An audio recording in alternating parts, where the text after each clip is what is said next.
The morning mist clung to the Euphrates River like a shroud, masking the movements of the 12 Navy SEALs who had been tracking their target for 3 days through the hostile terrain of northern Iraq. Staff Sergeant Marcus Kane adjusted his rifle scope, scanning the rocky outcroppings that lined the opposite bank. The intelligence had been solid. A high-value Taliban commander was moving through this corridor, and Kane's team had the green light to intercept. "Phoenix 6, this is Reaper 1. Kane whispered into his throat mic, his voice barely audible above the gentle lapping of water against the riverbank. "Target area is quiet. No movement detected." The response crackled back through his earpiece. "Copy that, Reaper 1. Maintain overwatch. Package is expected in your grid within the hour." Kane settled deeper into his concealed position among the reeds and cattails that bordered the water. Behind him, spread across a 200-meter stretch of elevated ground, his 11 teammates maintained their own hidden positions. Each SEAL was a veteran of multiple deployments, hardened by years of combat operations in Afghanistan and Iraq. They moved like shadows, thought like predators, and struck with the precision of surgical instruments. The team had been operating in this sector for 6 months, conducting reconnaissance missions and eliminating high-value targets that threatened coalition forces. Kane himself had served 4 tours in the Middle East, earning his reputation as one of the most effective squad leaders in naval special warfare. His men trusted him implicitly, and he had never lost a team member under his command. Petty Officer Jake Morrison, the team's communications specialist, lay flat on his belly 30 meters to Kane's left. Through his binoculars, he watched a small fishing boat drift downstream, its elderly occupant casting nets in the traditional manner. The scene appeared peaceful, almost pastoral, but Morrison had learned long ago that appearances could be lethally deceiving in this part of the world. "Fishing boat, bearing 270, Morrison reported quietly. "Single occupant, appears to be local civilian." Kane tracked the boat through his scope. The old man in the vessel wore traditional Iraqi clothing and seemed focused entirely on his nets. Nothing about his behavior suggested he was anything other than what he appeared to be, a fisherman trying to make a living on the ancient river. 2 kilometers upstream, Petty Officer Luis Rodriguez monitored radio communications from his elevated position on a small hilltop. Rodriguez spoke fluent Arabic and had been intercepting local chatter all morning. Most of it was routine: farmers discussing crops, families making plans for evening meals, children arguing over games. But buried within the mundane conversations, Rodriguez had detected subtle patterns that suggested coordinated movement in the area. "Reaper 1, this is Overwatch," Rodriguez transmitted. "I'm picking up increased radio traffic from the north. Multiple voices using coded language. Something's moving our way." Kane felt his pulse quicken slightly. After 3 days of patient stalking, their quarry was finally approaching. Intelligence indicated that Commander Abdul Hassan al-Dakridi was traveling with a small security detail, possibly 6 to 8 fighters. Al-Takridi had been responsible for orchestrating attacks against coalition convoys that had killed dozens of American soldiers over the past year. His elimination would save countless lives and deal a significant blow to insurgent operations in the region. Chief Petty Officer Danny Walsh, the team's demolitions expert, checked his equipment one final time. Walsh carried enough C4 explosive to level a city block, but today's mission called for precision, not destruction. If everything went according to plan, Al-Takridi would never know what hit him, and his security detail would be neutralized before they could mount any effective resistance. The morning sun climbed higher, burning away the mist and revealing the stark beauty of the Mesopotamian landscape. Date palm groves lined portions of the riverbank, their fronds rustling in the gentle breeze. Ancient irrigation channels, some dating back thousands of years, crisscrossed the terrain like veins in a weathered hand. This was the cradle of civilization, where writing and agriculture had first flourished, now serving as a battlefield in a war that seemed to have no end. Petty Officer Second Class Tommy Chun, the team's medic, monitored his teammates' vital signs through their integrated communication system. All 12 men showed elevated heart rates consistent with pre-combat stress, but nothing that indicated panic or medical distress. Chun had trained for every conceivable battlefield injury and carried enough medical supplies to perform emergency surgery if necessary. He prayed he wouldn't need to use his skills today. At 0847 hours, Rodriguez's voice cut through the radio silence. Movement detected, grid reference 74 Alpha. Count 4 vehicles approaching from the northwest. Kane immediately shifted his scope to the indicated coordinates. Through the magnified lens, he could see a small convoy of civilian vehicles, 2 pickup trucks and a pair of sedans, winding their way along a dirt road that paralleled the river. The vehicles appear to be traveling at normal speed, showing no signs of combat alertness or tactical movement. Visual confirmation on 4 vehicles, Kane reported. Estimated 12 to 15 personnel. Stand by for target identification. The convoy continued its approach, following the predictable route that intelligence had indicated Altacrete would use. Kane studied each vehicle carefully, looking for the distinctive features that would confirm their target's presence. According to intelligence reports, Altacrete typically traveled in the second vehicle of any convoy, surrounded by his most trusted bodyguards. Petty Officer First Class Mike Stevens, positioned on the team's right flank, adjusted his machine gun and checked his ammunition count.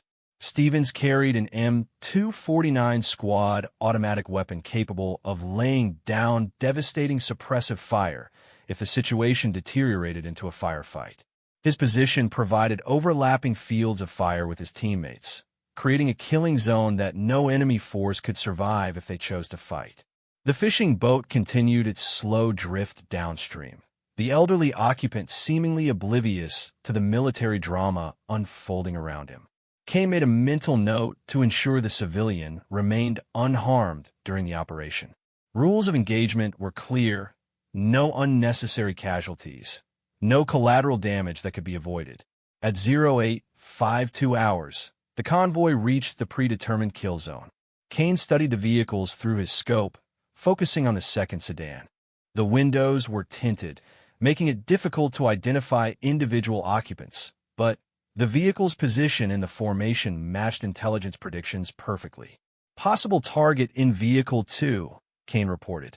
Request permission to engage. The response was immediate. Reaper 1, you are cleared hot. Execute at your discretion. Kane took a deep breath and began issuing final instructions to his team. Each SEAL knew his assigned target and sector of responsibility. The plan called for simultaneous engagement of all 4 vehicles, with primary focus on the target sedan. Within 30 seconds, the entire convoy would be neutralized. All stations, this is Reaper 1. Weapons tight. Engage on my signal. The SEALs settled into their final firing positions. Years of training had prepared them for this moment.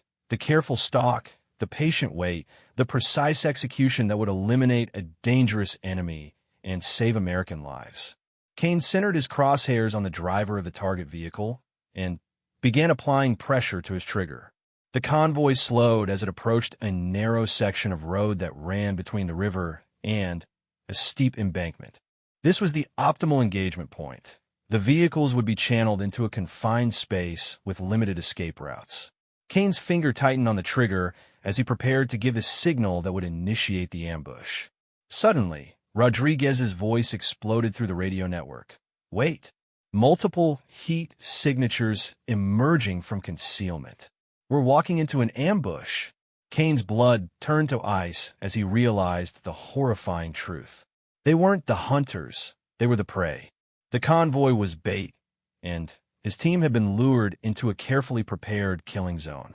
Through his scope, he could see muzzle flashes erupting from concealed positions along the opposite riverbank. The distinctive crack of AK-47 automatic rifles echoed across the water as enemy fighters revealed themselves from spider holes and camouflaged bunkers. Contact! Contact! We're taking fire from multiple positions. Kane shouted into his radio as bullets began snapping past his head. All stations, return fire and prepare to displace. The carefully planned ambush had been turned against them. Instead of eliminating a high-value target, Kane's team found themselves surrounded by a superior force of enemy fighters who had anticipated their every move. The SEALs responded with the speed and precision that had kept them alive through countless similar encounters, but Kane could see that they were outnumbered and outgunned. Stevens opened fire with his machine gun, sending long bursts of suppressive fire toward the enemy positions. The distinctive sound of the M249 mixed with the sharper cracks of M4 carbines as the SEALs fought back against their attackers. But for every muzzle flash they could identify and engage, two more seemed to appear from previously undetected positions. "We need to move," Kane shouted over the growing volume of gunfire, bound by teams toward the extraction point. But even as he gave the order, Kane realized that their predetermined extraction route was probably compromised as well. If the enemy had anticipated their ambush position, they would certainly have blocked the most obvious escape routes. His team was trapped in a kill zone with limited cover and an unknown number of enemy fighters closing in from multiple directions. Chin was already moving between his teammates, checking for casualties and providing medical aid where needed. So far, the team had been lucky, several near misses and minor flesh wounds, but no serious injuries. That luck wouldn't hold forever against the volume of fire they were receiving. Morrison frantically worked his radio, calling for immediate air support and emergency extraction. But Kane knew that help was at least 20 minutes away, and his team might not survive that long against a determined enemy attack. The SEALs were elite fighters, but they were still human, and humans could be killed by superior numbers and overwhelming firepower. The enemy fire was becoming more accurate as the insurgent fighters adjusted their aim and began coordinating their attacks. Kane could hear the distinctive whistle of rocket-propelled grenades being fired, followed by earth-shaking explosions that sent showers of dirt and rock raining down on his position. "RPG, take cover," Walsh shouted as another rocket screamed overhead and detonated against the embankment behind them. Kane tried to count muzzle flashes and estimate enemy strength, but the numbers kept growing. At least 30 fighters, possibly more, had revealed themselves along the riverbank and surrounding hills. His 12-man team was heavily outnumbered, and their ammunition wouldn't last long at this rate of expenditure. Rodriguez continued intercepting enemy radio communications, translating the Arabic chatter for his teammates. They're coordinating a flanking movement from the north. Approximately 10 fighters moving to cut off our withdrawal route. The situation was deteriorating rapidly. Kane realized that he had led his team into a sophisticated trap, planned and executed by an enemy commander who understood American tactical doctrine better than anyone had anticipated. The intelligence that had seemed so reliable had been carefully crafted disinformation, designed to lure elite American forces into a killing zone where they could be eliminated. Stevens' machine gun suddenly fell silent as he changed ammunition belts. In that brief lull, Kane could hear the sound of boots on gravel as enemy fighters moved closer to their position. The insurgents were pressing their attack, confident that they had trapped the Americans and could finish them off with a coordinated assault. "Ammo check," Kane called out, knowing that the answer would not be encouraging. The responses confirmed his fears. His men were burning through their ammunition at an unsustainable rate, and they had no opportunity to resupply. Each SEAL carried approximately 300 rounds of rifle ammunition plus grenades and other specialized munitions, but extended firefights consumed ammunition faster than anyone anticipated.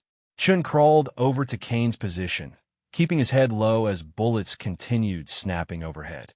"We've got 2 men with minor shrapnel wounds," he reported.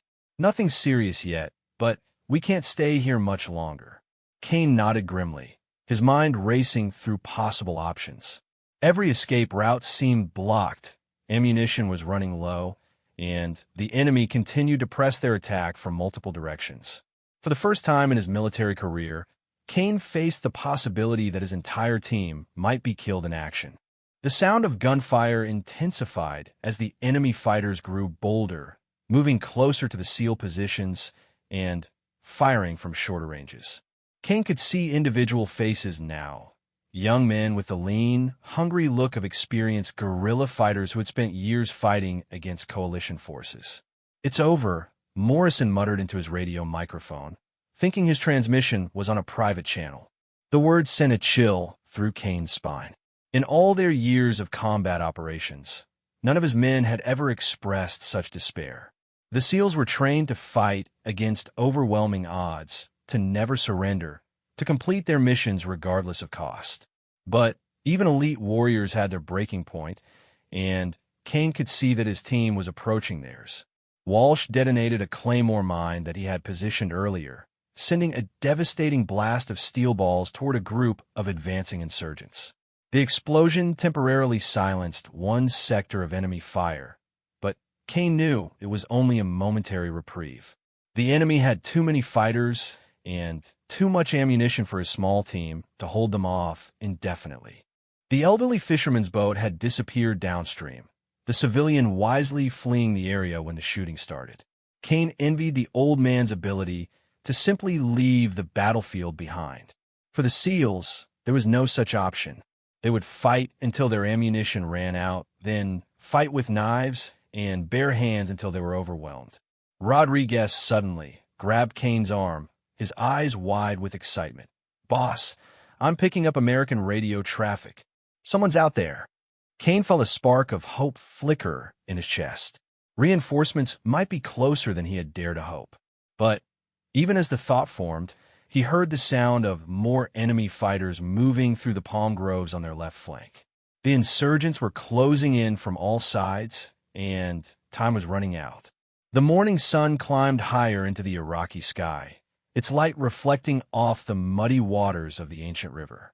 Somewhere in the reeds and marshes that bordered the waterway, 12 of America's finest warriors faced the fight of their lives against an enemy who had planned their destruction with meticulous care and deadly patience. Kane checked his rifle's ammunition counter and saw that he was down to his last magazine. Around him, his teammates continued their desperate resistance, but he could see the strain in their faces and hear the exhaustion in their voices. The enemy fire was intensifying with each passing minute, and the sound of approaching vehicles suggested that insurgent reinforcements were arriving to join the battle. The trap had been perfectly executed, and the SEALs were caught in its deadly embrace with no apparent means of escape. 300 meters upstream from the trapped SEAL team, beneath the murky waters of the Euphrates River, Lieutenant Sarah Mitchell had been holding her breath for nearly 4 minutes. Her lungs burned with the desperate need for oxygen, but years of specialized training had taught her to push past the limits that would incapacitate ordinary soldiers. Through the green-tinted water above her head, she could see the distorted shadows of enemy fighters moving along the riverbank, their AK-47 rifles glinting in the morning sunlight. Mitchell was not part of Kane's official mission roster. Her presence in the area was the result of a highly classified reconnaissance operation that had been running parallel to the SEAL team's hunt for Al-Takriti. For the past 2 weeks, she had been tracking a different target entirely, a Syrian weapons smuggler who used the river system to transport advanced explosives and anti-aircraft missiles to insurgent groups throughout central Iraq. Her specialized equipment allowed her to remain submerged for extended periods while maintaining full combat effectiveness. The rebreather system strapped to her back recycled her exhaled carbon dioxide and provided a steady supply of oxygen without producing the telltale bubbles that would reveal her position to surface observers. Her rifle, a custom-modified M110 sniper system, was sealed in a waterproof case that could be opened and deployed within seconds of surfacing. The morning had started routinely. Mitchell had been tracking a suspicious boat that intelligence suggested might be carrying a shipment of Iranian-supplied, explosively formed penetrators, sophisticated roadside bombs that had killed dozens of American soldiers in recent months. The boat had disappeared into a maze of irrigation canals north of her position, and she had been working her way upstream to relocate it when the first shots of the ambush had echoed across the water. Initially, Mitchell had assumed the gunfire was related to her own target. Iraqi security forces occasionally engaged smugglers in this area, and brief firefights were not uncommon. But as the volume and intensity of the shooting increased, she realized that something much larger was taking place. Through her hydrophone, a sensitive underwater microphone, she could hear the distinctive sound signatures of American weapons mixed with the sharper cracks of Soviet-designed rifles. Rising carefully to the surface, Mitchell had used her periscope to observe the developing battle. What she saw made her blood run cold. A well-equipped force of insurgent fighters had trapped a small team of Americans in an elaborate kill zone.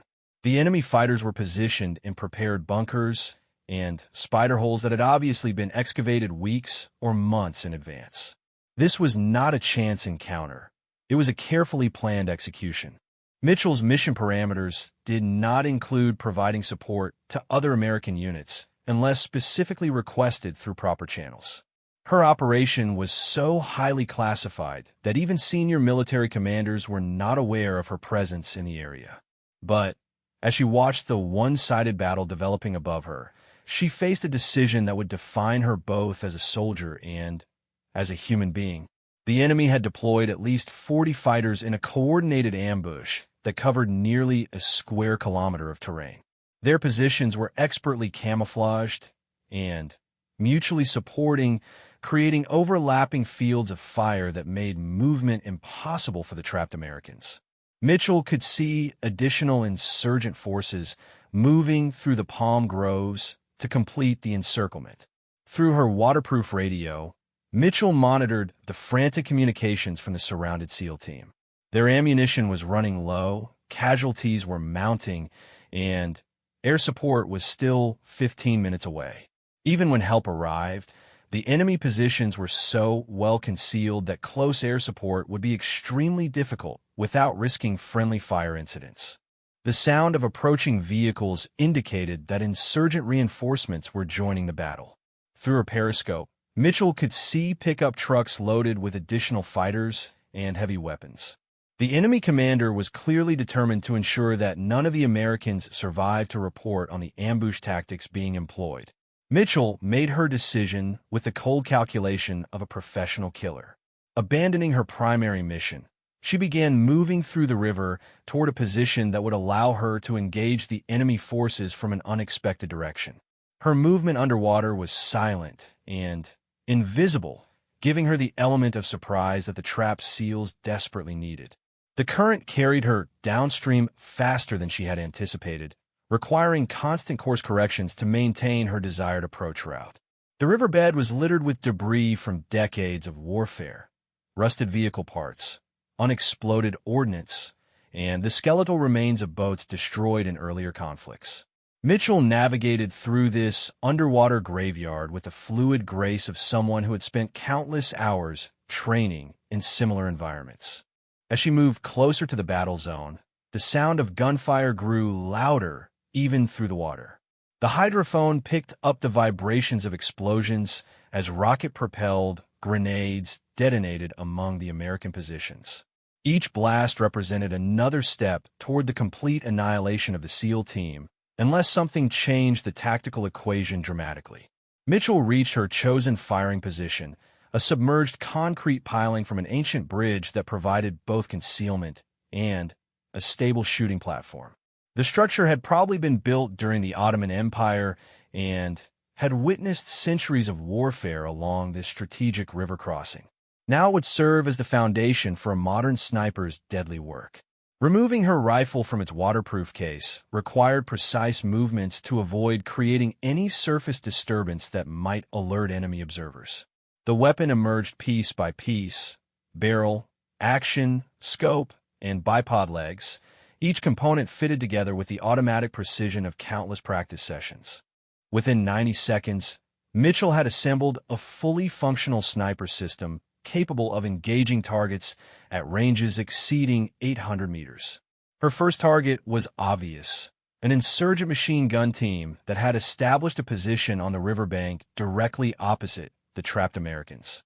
The heavy machine gun was a Soviet-era PKM that fired the same 7.62 millimeters ammunition used in AK-47 rifles, but with much greater range and penetrating power. Its sustained fire was keeping the SEALs pinned down and preventing them from maneuvering to more defensible positions. Mitchell's shooting position was unconventional, to say the least. She floated just beneath the surface with only her rifle's muzzle and scope breaking the waterline. Her body was supported by the concrete piling while her legs worked constantly to maintain stability in the gentle current. It was a technique she had perfected during months of specialized training at a classified facility in North Carolina, but she had never employed it in actual combat conditions. The range to the machine gun position was approximately 400 meters, an easy shot under normal circumstances, but complicated by the need to remain concealed in the water while compensating for current drift and surface refraction. Mitchell studied the target through her scope, noting wind direction, atmospheric conditions, and the precise angle required to place her bullet exactly where it needed to go. The machine gunner was a young man, perhaps 25 years old, with the lean build and intense focus of an experienced fighter. He wore a mix of civilian clothing and military equipment that was typical of insurgent forces in the region. His weapon was well-maintained and positioned to provide maximum effectiveness against the American positions. In any other context, Mitchell might have respected his tactical skills. But context was everything in warfare, and this man was contributing to the systematic murder of American soldiers. Mitchell centered her crosshairs on the bridge of his nose and began the breathing sequence that would ensure perfect shot placement. Inhale, exhale halfway, hold, squeeze the trigger with steady, increasing pressure until the weapon fired. The rifle's report was muffled by the water around Mitchell's position, but the bullet's impact was unmistakable. The machine gunner's head snapped back violently before his body collapsed across his weapon. His assistant gunner looked around in confusion, unable to determine the source of the shot that had killed his teammate. Mitchell was already acquiring her next target before the first man's body finished falling. The assistant gunner was reaching for the machine gun's handles when Mitchell's second bullet took him in the center of his chest. The heavy weapon fell silent, eliminating one of the primary threats to the SEAL team's survival. The sudden loss of the machine gun position created a brief lull in the enemy's suppressive fire. Mitchell could hear the SEALs taking advantage of this opportunity to reposition themselves and return more effective fire against their attackers. But she knew the respite would be temporary unless she could eliminate more of the enemy's supporting weapons. Her third target was a rocket-propelled grenade team that had been systematically destroying the SEALs' defensive positions. The RPG gunner was crouched behind a mud brick wall that provided excellent protection against return fire from the Americans, but left him completely exposed to Mitchell's elevated shooting position. She placed her crosshairs on the man's left temple and fired without hesitation. The bullet's impact spun the insurgent fighter completely around before he collapsed in a motionless heap. His weapon fell into the dirt beside him, its loaded rocket round still armed and ready to fire. Mitchell hoped that none of the nearby enemy fighters would be foolish enough to grab the weapon without understanding its condition. By now, some of the insurgent fighters had realized they were taking fire from an unexpected direction. Mitchell could see several men scanning the riverbank and surrounding terrain, searching for the source of the precise shots that were systematically destroying their combat effectiveness. But none of them thought to look for a target in the water itself. Mitchell's fourth and fifth shots eliminated a two-man mortar team that had been dropping high-explosive rounds dangerously close to the American positions. The mortarmen had established their weapon in a drainage ditch that provided excellent concealment from ground-level observation, but offered no protection against a sniper shooting from an elevated angle. Both men died instantly, their weapon rendered useless without trained operators to aim and fire it. The tactical situation was beginning to shift in favor of the trapped SEALs. With several key weapon systems eliminated, the enemy's volume of suppressive fire had decreased significantly.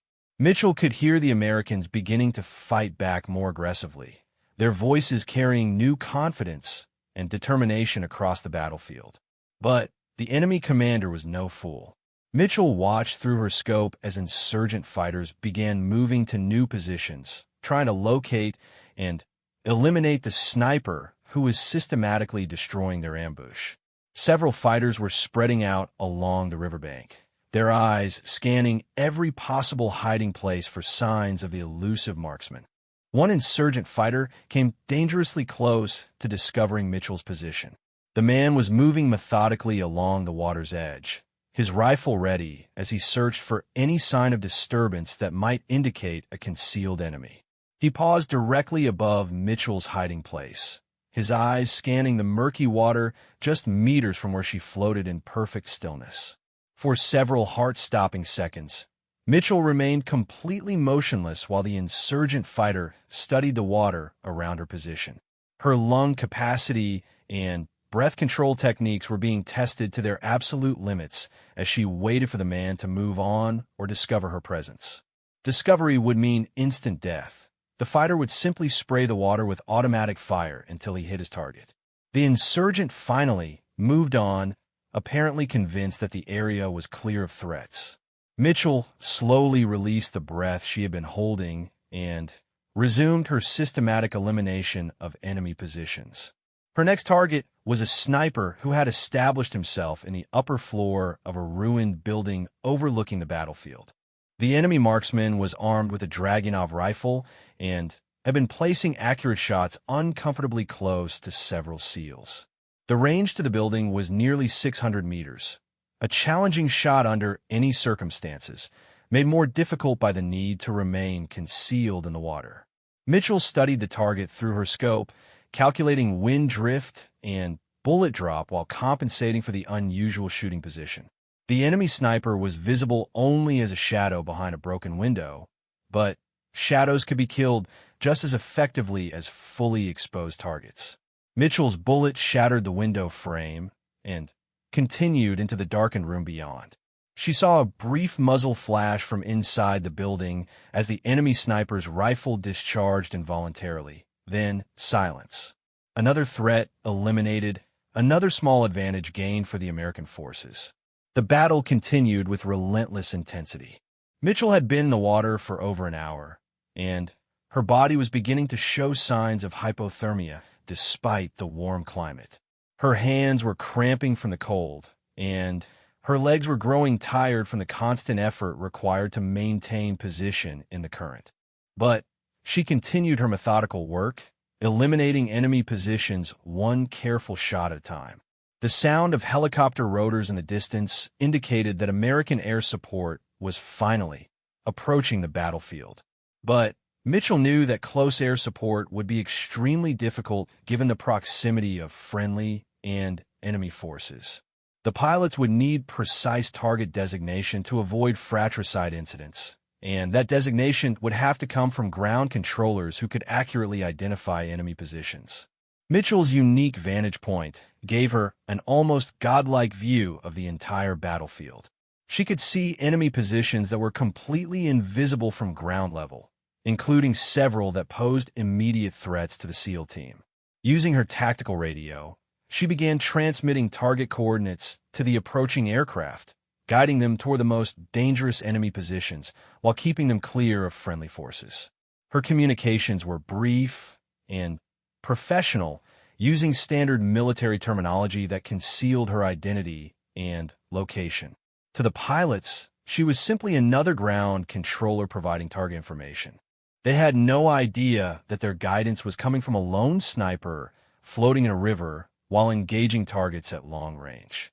The first helicopter to arrive was an Apache attack gunship armed with 30mm chain gun and Hellfire missiles. Following Mitchell's directions, the pilot engaged a concentration of enemy fighters that had been positioned to block the SEALs' primary escape route. The Apache's devastating firepower eliminated the threat within seconds, opening a corridor that the ground forces could use to break contact with their attackers. But even as American air power began turning the tide of battle, Mitchell continued her own deadly work. Every shot she fired was precisely calculated and perfectly placed, eliminating specific threats while conserving ammunition for the targets that posed the greatest danger to friendly forces. She was no longer fighting to complete her original mission. She was fighting to ensure that 12 brave Americans would live to see another sunset. The enemy commander had finally realized that his carefully planned ambush was falling apart. Through her scope, Mitchell could see insurgent fighters beginning to withdraw from their positions, abandoning weapons and equipment as they fled toward predetermined escape routes. But the SEALs were professionals who understood that wounded animals were often the most dangerous, and they maintained their defensive posture even as the enemy pressure decreased. Mitchell's ammunition was running low. She had fired nearly 40 rounds from her initial load of 50, and each remaining bullet had to count. Her targets now were the enemy fighters who posed the most immediate threat to American lives: machine gunners, grenadiers, and snipers who continued fighting even as their comrades fled the battlefield. The sun climbed higher into the Iraqi sky, its heat beginning to warm the river water around Mitchell's position. She had been submerged for over 2 hours, pushing her physical endurance to limits that few humans could match. But her mission was not yet complete. As long as American soldiers remained in danger, she would continue fighting from her concealed position in the ancient river. The sound of additional helicopters announced the arrival of a combat search and rescue team. Mitchell watched as the aircraft circled the battlefield, their crews searching for suitable landing zones where they could extract the SEAL team. But several enemy positions continued to threaten any helicopter that tried to land, forcing the aircraft to maintain a safe distance while ground forces cleared the immediate area.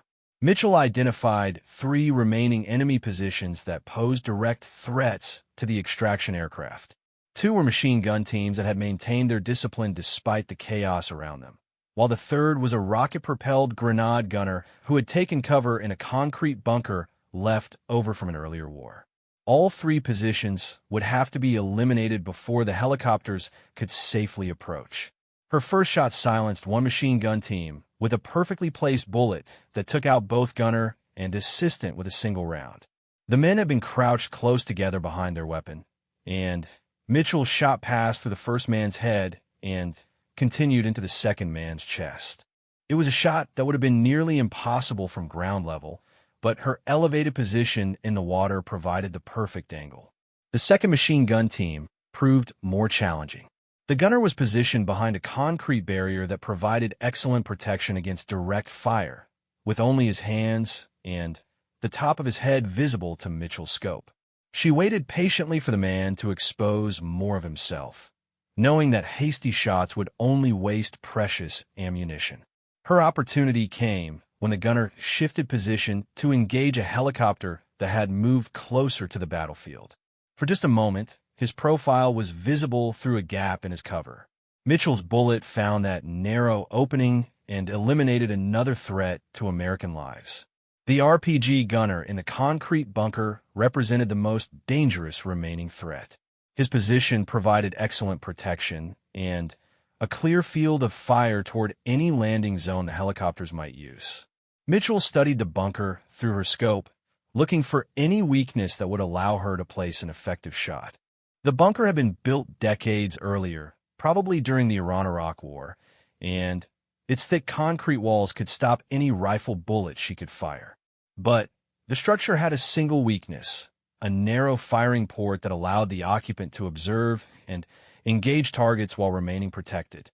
If Mitchell could place a bullet through that small opening, she could eliminate the threat. The shot required perfect timing and flawless execution. The firing port was less than 30 centimeters wide, and the angle from Mitchell's position made the target even smaller. She would have only seconds to fire when the RPG gunner exposed himself to aim his weapon. Mitchell waited with the patience of a professional killer, her crosshairs centered on the narrow opening. After several minutes, she saw movement inside the bunker as the insurgent fighter prepared to engage one of the circling helicopters. A shadow appeared in the firing port, then the distinctive outline of an RPG launcher as the man aimed his weapon. Mitchell fired without hesitation. Her bullet passed through the firing port and struck the insurgent fighter in the head, killing him instantly. The RPG launcher discharged as the man fell, sending its rocket harmlessly into the sky where it exploded without causing any damage. With the immediate threats eliminated, the rescue helicopters moved in to extract the SEAL team. Mitchell watched through her scope as the 12 Americans boarded the aircraft, their movements showing the exhaustion and relief of men who had survived an impossible situation. Several were wounded, but all were alive, a testament to their training, courage, and the unexpected intervention that had turned the tide of battle. As the helicopters lifted off and headed toward friendly territory, Mitchell finally allowed herself to feel the full extent of her physical exhaustion. She had been in the water for nearly 3 hours, much of that time engaged in precision shooting under the most challenging conditions imaginable. Her body was cramped, cold, and operating on pure adrenaline. But her mission was not yet complete. Mitchell still needed to extract from the area without being detected by any remaining enemy forces. The insurgent fighters who had survived the ambush would be searching for the sniper who had systematically destroyed their carefully planned operation.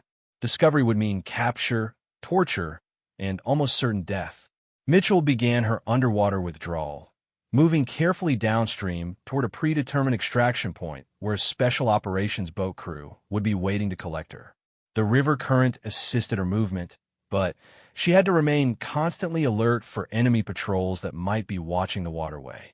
As she swam through the murky water, Mitchell reflected on the morning's events. She had abandoned her original mission to save the lives of soldiers she had never met and might never see again.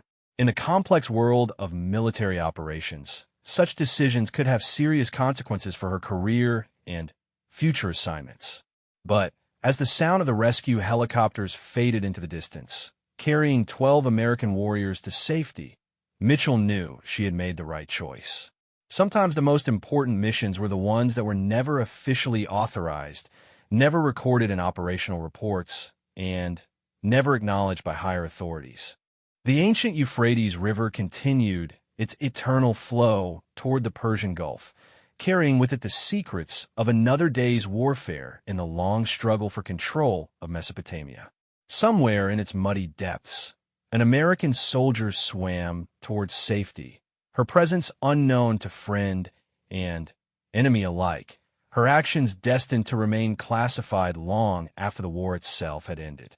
Colonel Hassan al-Masri stood in the abandoned schoolhouse that served as his temporary command post, studying the battlefield through military-grade binoculars while his subordinates delivered increasingly grim reports. The carefully planned ambush that should have eliminated an entire American Special Forces team had been turned into a devastating defeat by an unknown sniper whose precision and tactical awareness suggested professional military training of the highest caliber. Al-Masri was not a typical insurgent commander. A former officer in Saddam Hussein's Republican Guard, he had received advanced tactical training in Syria and Russia before returning to Iraq to organize resistance against the American occupation. His operations had successfully eliminated dozens of coalition soldiers over the past 18 months, earning him a place on the coalition's high-value target list alongside the most wanted terrorists in the region.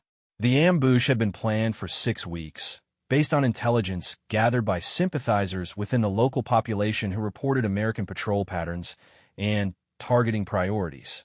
Al-Masri had positioned 43 fighters in carefully prepared positions that should have created an inescapable killing zone. Every detail had been considered, every contingency planned for, every possible American response anticipated and countered. But no one had anticipated a lone sniper operating from the river itself. "Sir, the Americans have withdrawn completely," reported Captain Murmured, Al-Masri's intelligence officer. Their helicopters extracted the surviving team members and departed toward the coalition base at Balad. "Our casualties are severe, 28 dead, including most of our heavy weapons crews." Al-Masri lowered his binoculars and turned to face his subordinate. The colonel was a compact man in his mid-40s with the hard features and calculating eyes of someone who had spent decades in warfare. His uniform was a mixture of Iraqi military components and civilian clothing that allowed him to blend into the local population when necessary. "Show me the casualties," al-Masri ordered, his voice carrying the quiet authority of someone accustomed to absolute obedience. Mahmoud spread a hand-drawn map of the battlefield across a wooden table that had probably been used by schoolchildren before the war, transformed the building into a military facility. Red X marks indicated the locations where insurgent fighters had been killed during the engagement. "The pattern is unmistakable," Mahmoud explained, pointing to the marked positions. "A single shooter eliminated our key supporting weapons: machine guns, mortars, RPG teams, and snipers. Each shot was perfectly placed for maximum tactical effect. This was not random suppressive fire or lucky hits. Someone systematically destroyed our most important capabilities."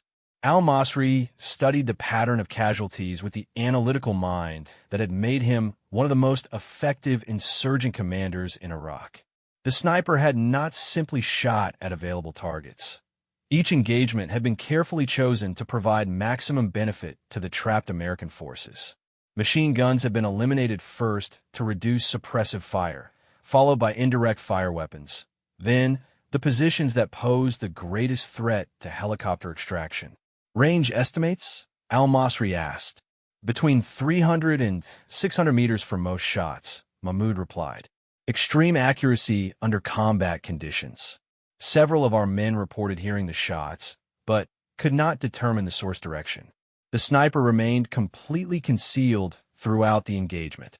Al-Masri walked to the window and looked out across the battlefield where his men were still collecting bodies and abandoned equipment. The precision of the sniper's work was evident in the placement of each casualty. Headshots for immediate kills, chest shots when targets were partially concealed, and in several cases, single bullets that had eliminated multiple targets. "The Americans do not usually operate snipers in this manner," al-Masri mused.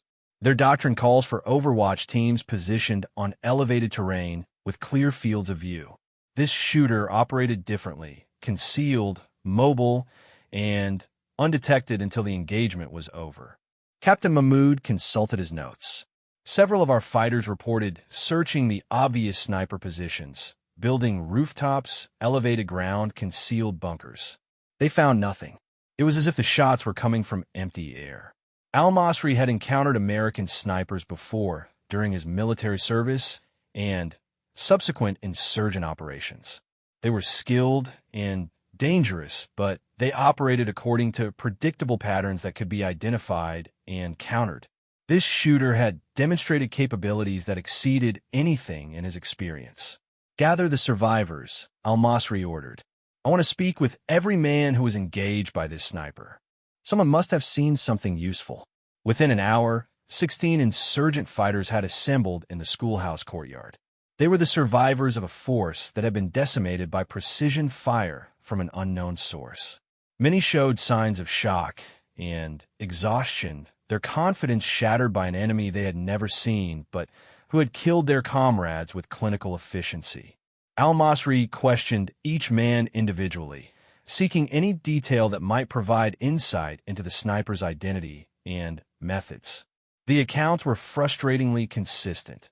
Accurate fire from an unknown direction, no muzzle flashes observed, no movement detected despite intensive searching of obvious positions. But one survivor, a young fighter named Ahmed, provided information that made al-Masri's blood run cold. "I was positioned near the machine gun when Khalil was killed," Ahmed explained, his voice still shaking from the trauma of watching his friend die. "The shot came from across the river, but when I looked, there was nothing there. Just water and reeds." "You're certain the shot came from the river?" al-Masri demanded. "Yes, sir. The angle was wrong for any land-based position. The bullet came from low on the water, not from elevated ground." Al-Masri felt pieces of a deadly puzzle clicking into place. A sniper operating from the water itself would explain the lack of visual contact and the unusual shot angles his men had reported. But such tactics required specialized equipment and training that was available to only a few elite military units. "Sir," Captain Mahmoud interrupted, "we have received word from our sources in Baghdad. The Americans are conducting special operations in this region using personnel that are not part of their normal unit structure. Highly classified missions with capabilities that exceed standard military doctrine." Al-Masri nadid grimli. The American military had access to resources and training facilities that could produce soldiers with extraordinary capabilities. If such an operator was working in his area of operations, it represented a threat that could not be ignored or underestimated. "This sniper will strike again," Al-Masri declared with absolute certainty. "Someone with these capabilities is not conducting a single mission. They are operating in our territory for an extended period, which means we have the opportunity to hunt them before they can interfere with future operations." The colonel began issuing orders with the rapid-fire precision of someone who had planned dozens of similar operations.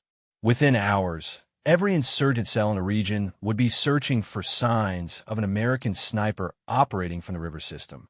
Fishermen, farmers, and other civilians would be questioned about unusual activities they might have observed.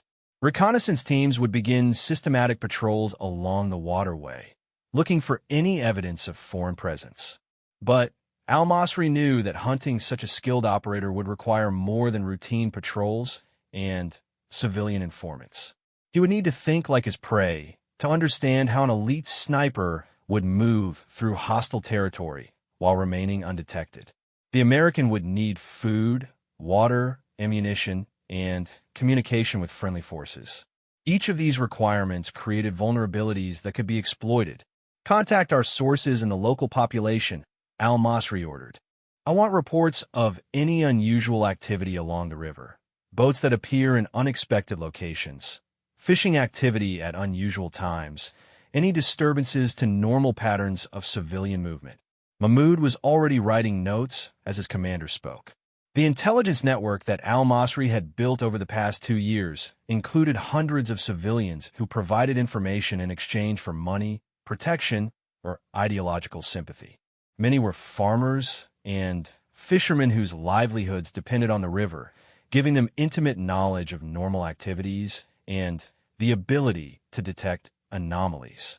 "Sir, should we alert other commanders in the region?" Mahmoud asked.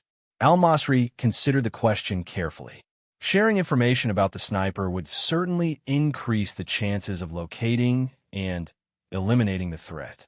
But it would also risk compromising operational security if the American forces had additional intelligence sources in the area. The balance between cooperation and security was always delicate in insurgent operations. Send coded messages to Abdullah in Tikrit and Omar in Samara, Al-Masri decided. Alert them to the presence of an elite sniper in the region, but do not provide specific tactical details.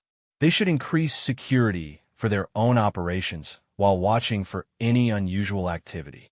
As his subordinates began implementing the search operation, Al-Masri returned to studying the battlefield where his carefully planned ambush had been turned into disaster. 28 of his fighters were dead, including some of his most experienced machine gunners and rocket specialists. It would take months to replace their skills and equipment, seriously degrading his unit's combat effectiveness.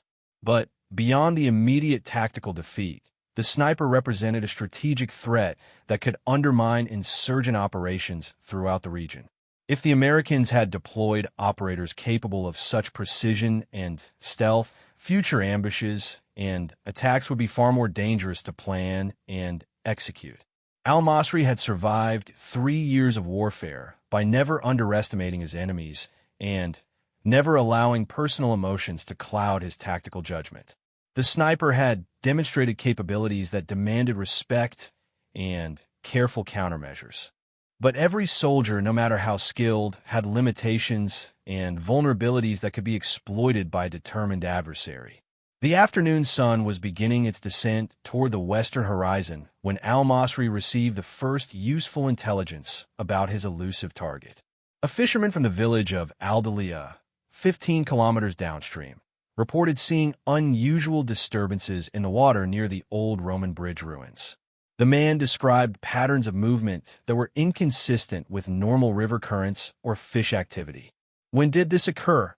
Al-Masri demanded when the fisherman was brought to his command post for questioning. 3 days ago, sir, the elderly man replied nervously. I thought it might be unexploded ordnance shifting on the bottom, but the movement was too regular, too purposeful.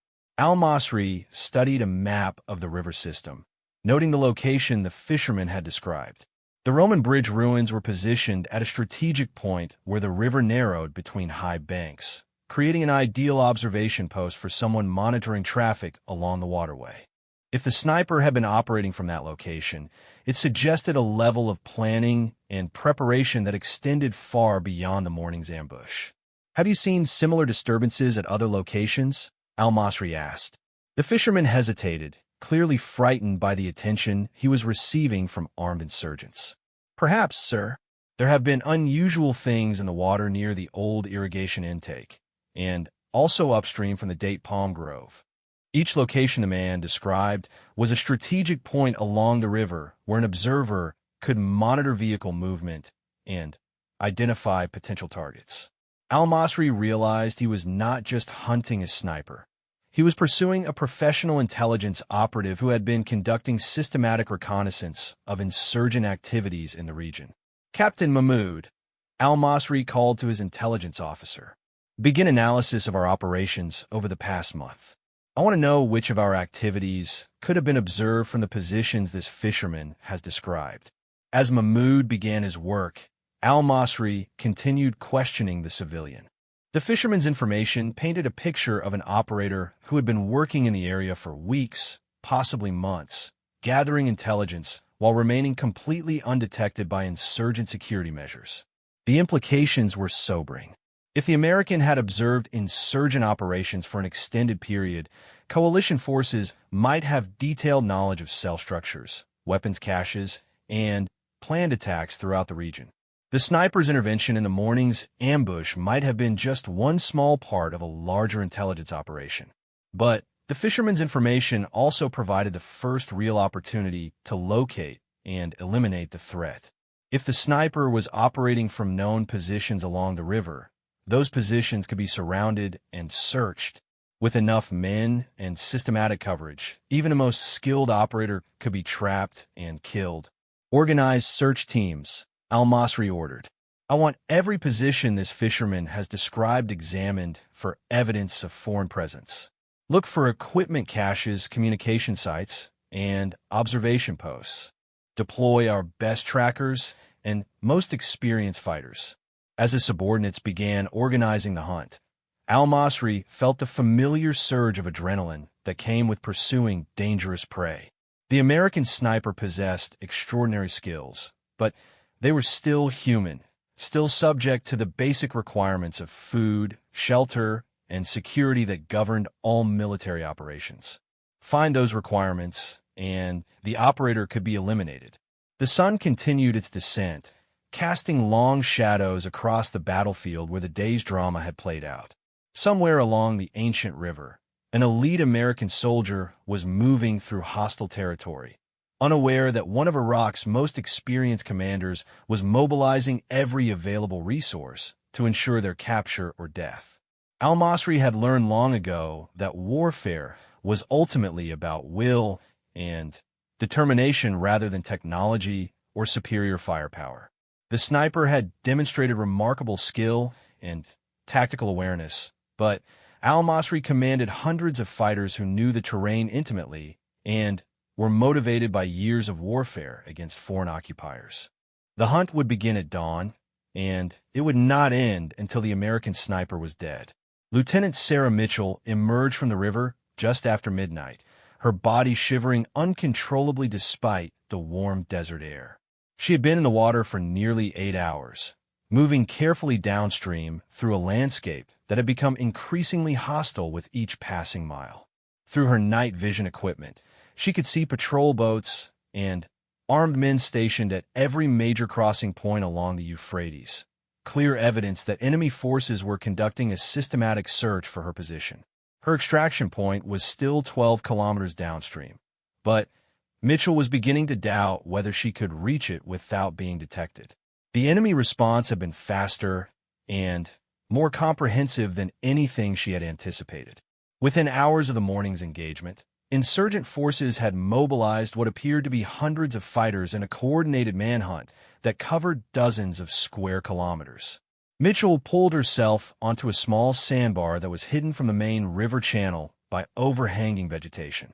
The temporary refuge allowed her to assess her situation and plan her next moves, but she knew that staying in one location for extended periods dramatically increased her risk of discovery.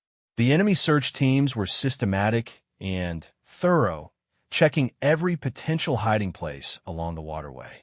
Her specialized equipment was still functioning perfectly despite the extended submersion. The rebreather system continued to provide silent, bubble-free breathing underwater, while her rifle remained sealed and ready for immediate use. But ammunition was becoming a critical concern. She had fired 47 rounds during the morning engagement and had only 3 full magazines remaining, 90 rounds to get her through whatever challenges lay ahead. The tactical radio, strapped to her chest, provided intermittent contact with friendly forces, but communication windows were brief and heavily encrypted to avoid detection by enemy monitoring equipment.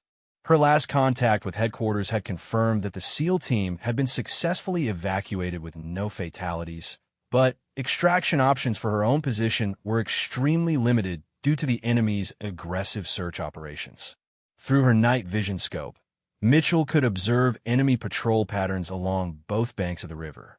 The insurgent forces were using small boats, foot patrols, and vehicle-mounted searchlights to illuminate potential hiding places. Their search technique was professional and methodical, suggesting coordination by someone with significant military experience. Mitchell had studied insurgent tactics extensively during her training, and she recognized the hallmarks of a former Iraqi military officer in the enemy's operational approach. The search pattern was too systematic for improvised militia forces, and the speed of deployment indicated access to substantial personnel and equipment resources. She consulted her waterproof map, noting possible alternative routes that might allow her to bypass the main search areas. The river system included numerous irrigation canals and drainage ditches that branched off from the main channel, some large enough to provide concealment for a swimmer, but too small for enemy boats to follow. But such routes would require her to move across open terrain where thermal imaging equipment could detect her body heat. The sound of approaching boat engines forced Mitchell to submerge once again. She slipped silently beneath the surface, using her rebreather to remain underwater while an insurgent patrol boat passed slowly overhead. Through the water, she could see the distorted glow of searchlights sweeping back and forth across the river surface. The boat's occupants were scanning the water with what appeared to be thermal imaging equipment, searching for the heat signature of a human body at or near the surface. Mitchell had to dive deeper and remain completely motionless until the patrol moved on, a process that consumed precious oxygen and increased her exposure time in the cold water. When she finally surfaced, Mitchell could hear radio chatter from the patrol boat as it continued downstream. Her Arabic language skills allowed her to understand that the search teams were coordinating their movements to ensure complete coverage of the river system. The enemy commander was clearly taking no chances that his target might slip through gaps in the search pattern. Mitchell resumed her careful movement downstream, staying close to the riverbank where overhanging vegetation provided concealment from aerial observation. But every kilometer brought new challenges as the enemy presence continued to increase. Foot patrols with dogs were now working along the riverbank, their handlers using German shepherds trained to detect human scent even after extended submersion. The addition of tracking dogs to the search operation represented a serious escalation in the threat level. Mitchell's scent would be present at every location where she had entered or exited the water, creating a trail that experienced handlers could follow for hours or even days after a passage. She needed to find a way to break that trail before the dogs closed the distance. An abandoned irrigation pump station provided temporary refuge and an opportunity to assess her options. The concrete structure had been damaged by earlier fighting and was now partially flooded, but it offered concealment and protection from the search teams that were systematically working their way along both banks of the river. Inside the pump station, Mitchell found evidence that she was not the first person to use the facility as a hiding place. Cigarette butts, food wrappers, and a small cache of ammunition indicated that insurgent forces had previously used the location as a rest stop or supply depot. The discovery was both encouraging and alarming. Encouraging because it suggested the enemy might not thoroughly search their own safe houses. Alarming because it indicated how extensively the insurgents had prepared the area for military operations. Mitchell's radio crackled to life with an encrypted message from her headquarters. River Runner, this is Control. Enemy activity in your area has increased significantly. Extraction postponed pending tactical situation improvement. Maintain concealment and await further instructions. The message confirmed Mitchell's assessment that the situation was deteriorating rapidly. Her original extraction plan had assumed that she could move through the area without attracting significant attention, but the morning's engagement had obviously compromised that assumption. Now she was trapped in hostile territory with limited ammunition, no immediate extraction available, and an unknown number of enemy forces searching specifically for her. But the message also contained a subtle code that indicated friendly forces were aware of her situation and were working to develop alternative extraction options. The phrase tactical situation improvement suggested that air support or ground reinforcements might be deployed to assist her escape, but such operations would require time to plan and execute. Mitchell checked her equipment one more time, ensuring that all critical systems remained functional. Her rifle was her primary defensive weapon, but she also carried a suppressed pistol for close-range engagements and a variety of small explosive devices that could be used to create diversions or eliminate pursuit. If the situation deteriorated into direct combat, she had sufficient firepower to inflict significant casualties before being overwhelmed. The sound of voices approaching the pump station forced Mitchell to prepare for possible contact with enemy forces. She positioned herself where she could observe the entrances while remaining concealed, her rifle ready for immediate engagement. The voices were speaking Arabic, and the tone suggested they were conducting a routine search rather than responding to specific intelligence about her presence. 3 insurgent fighters entered the pump station, their movements indicating familiarity with the location. They were obviously using the facility as a checkpoint in their search pattern, but their casual demeanor suggested they did not expect to find anything significant. Mitchell remained perfectly still in her concealed position, knowing that any movement or sound could trigger a firefight that would alert every enemy force in the area. One of the fighters commented that the search was taking longer than expected, while another complained about spending the night wading through irrigation ditches when they should be resting in preparation for future operations. Their conversation provided valuable intelligence about enemy morale and operational plans, information that Mitchell filed away for later analysis. After 15 minutes, the patrol moved on to continue their search elsewhere. Mitchell waited another 30 minutes before resuming her own movement, ensuring that the enemy fighters were well clear of her position before exposing herself. The close encounter had demonstrated how thoroughly the insurgents were searching the area, but it had also revealed that they were becoming tired and less alert as the night progressed.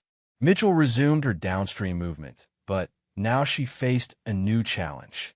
The river channel was narrowing as it approached the ancient city of Samara, forcing her to move through areas where concealment was limited and enemy observation posts were more numerous. The city's minarets and mosque towers provided elevated positions from which sentries could observe large sections of the river with night vision equipment. Her map indicated that the river made a sharp bend just north of Samara, creating a bottleneck where all water traffic was channeled through a narrow passage between high banks.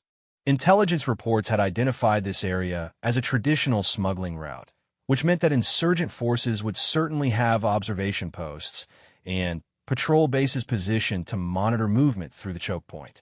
But the bottleneck also represented Mitchell's best opportunity to break contact with her pursuers. If she could transit the narrow passage without being detected, the river opened into a broader channel with multiple tributaries that would provide numerous escape routes. The challenge was covering nearly 2 kilometers of exposed water while remaining undetected by an unknown number of enemy observers. Mitchell studied the area through her night vision equipment, identifying probable observation posts and patrol routes. The enemy had positioned sentries at the most obvious locations: bridge abutments, elevated buildings, and road intersections that provided commanding views of the river.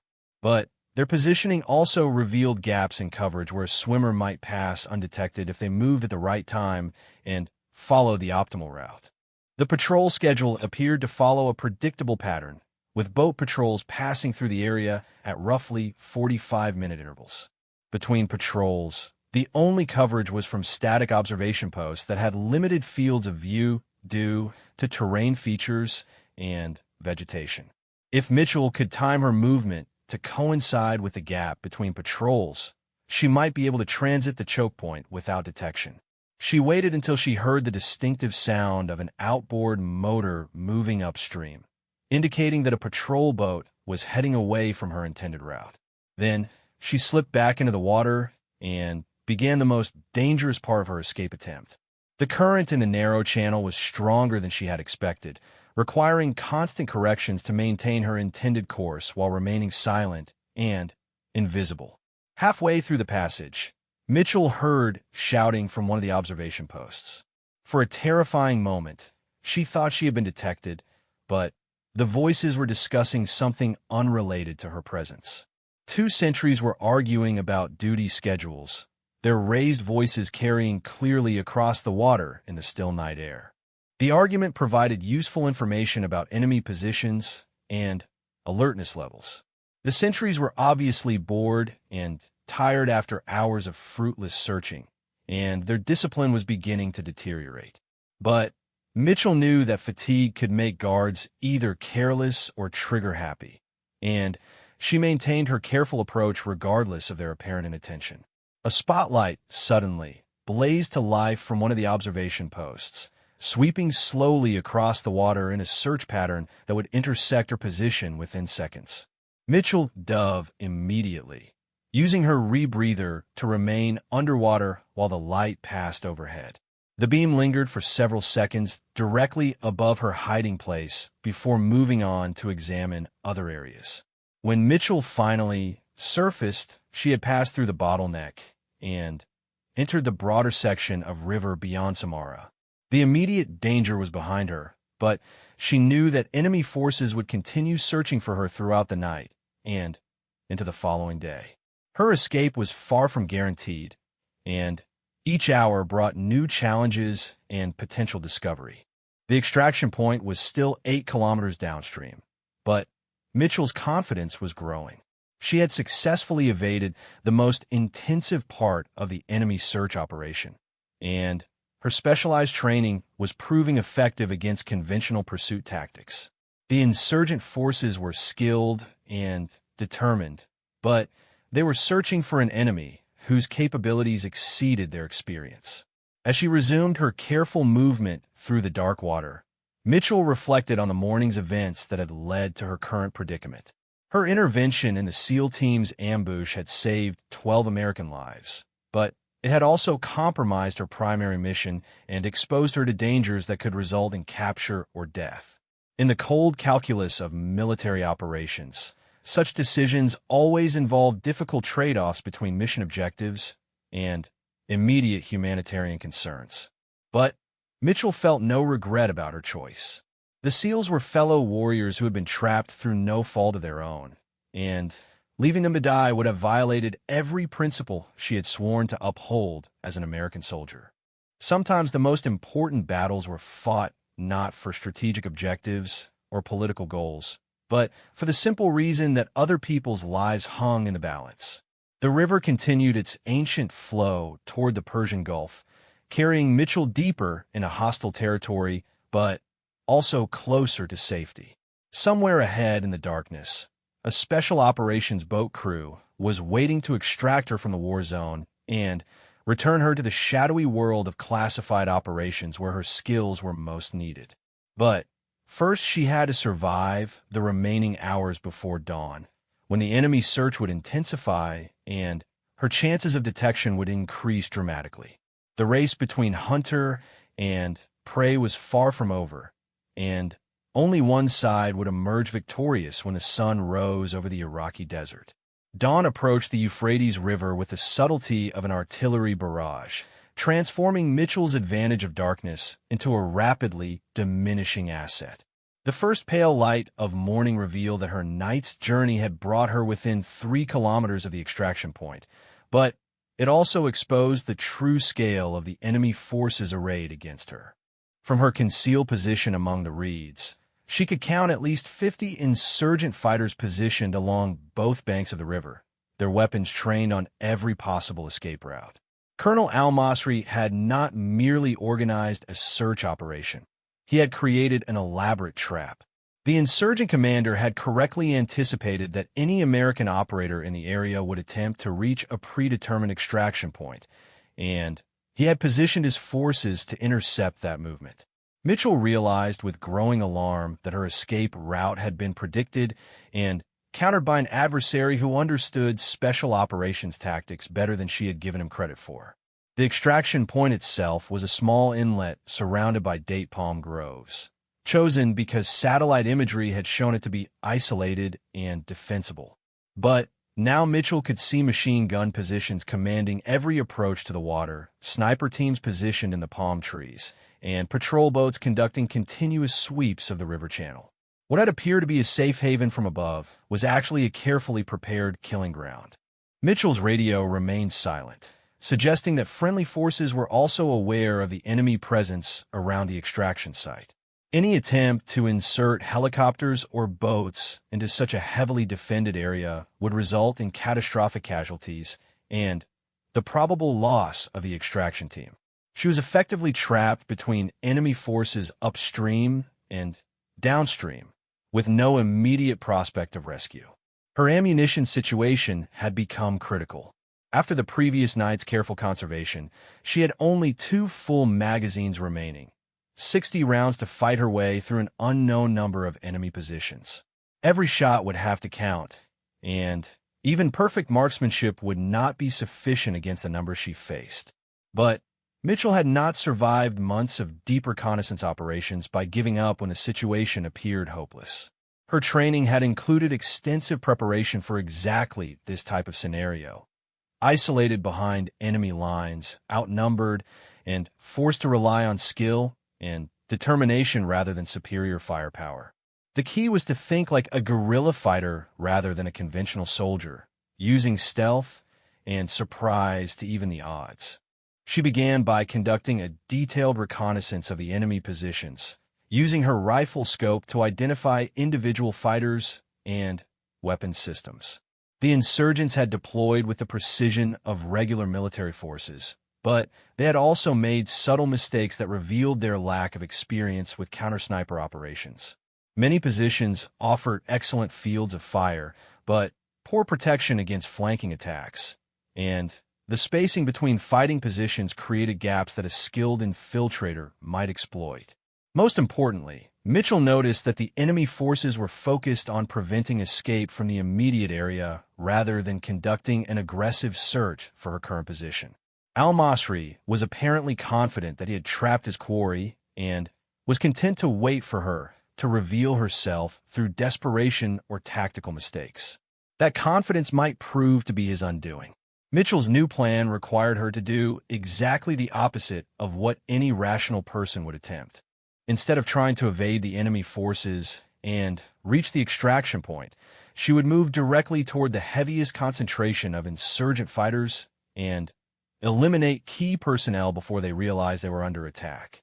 The approach was tactically insane, but psychologically sound.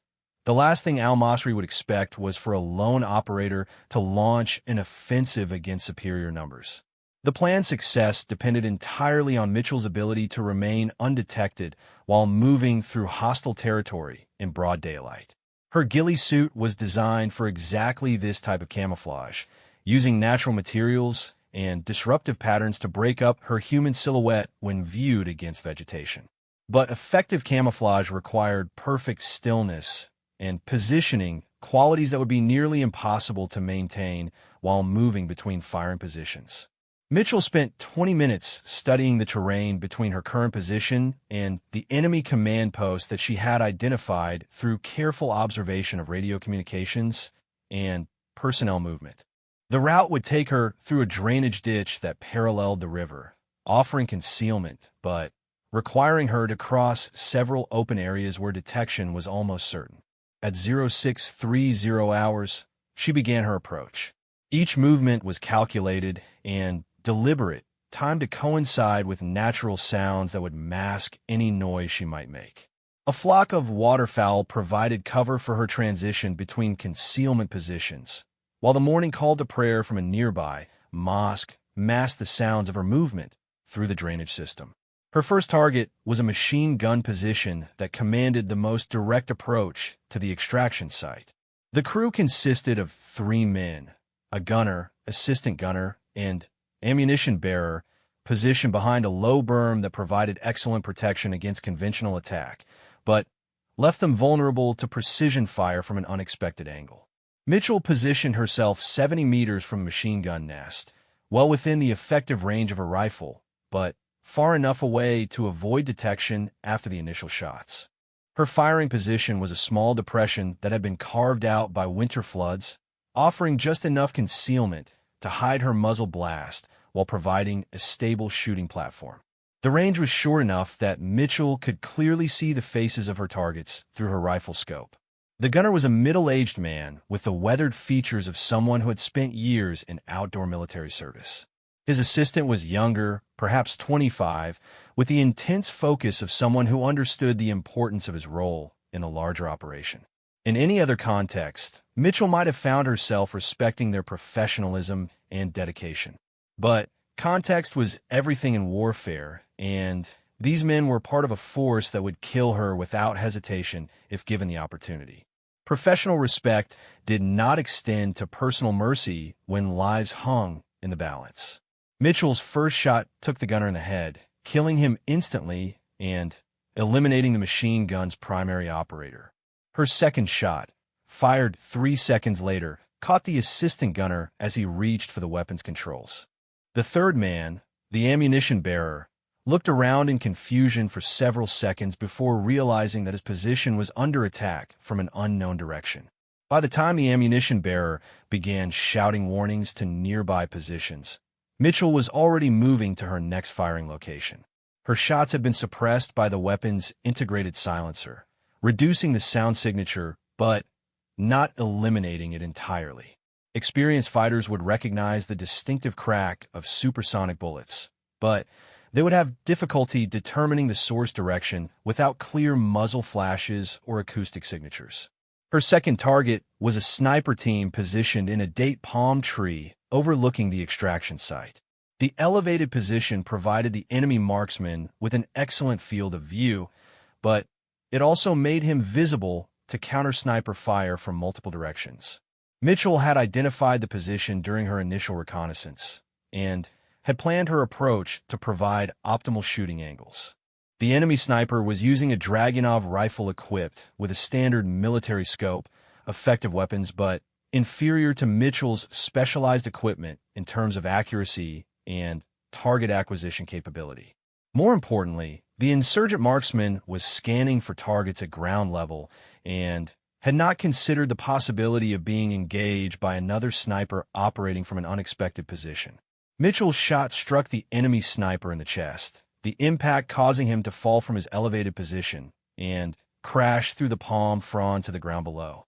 The sound of his falling alerted nearby insurgent forces that something was wrong, but they still had not determined the source of the attack. Radio chatter increased significantly as enemy commanders try to understand what was happening to their carefully positioned forces.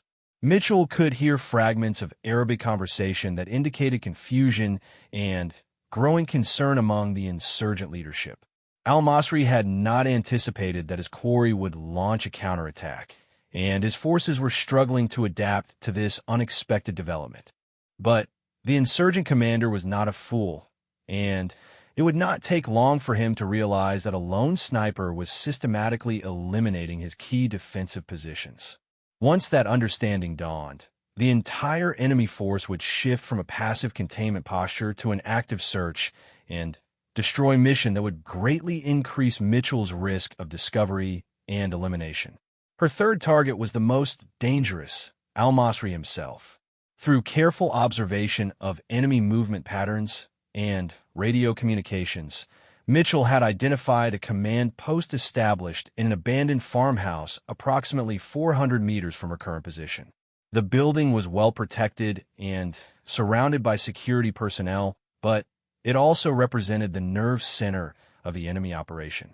Eliminating Al-Masri would decapitate the insurgent force and create confusion that might allow Mitchell to escape during the resulting chaos. But the shot would require her to expose herself in ways that greatly increased her risk of detection and counterattack. The farmhouse was surrounded by open ground that provided excellent fields of fire for defending forces, but little concealment for an attacking sniper. Mitchell studied the approach route through her rifle scope, identifying every possible source of cover and concealment. The terrain was challenging, but not impossible.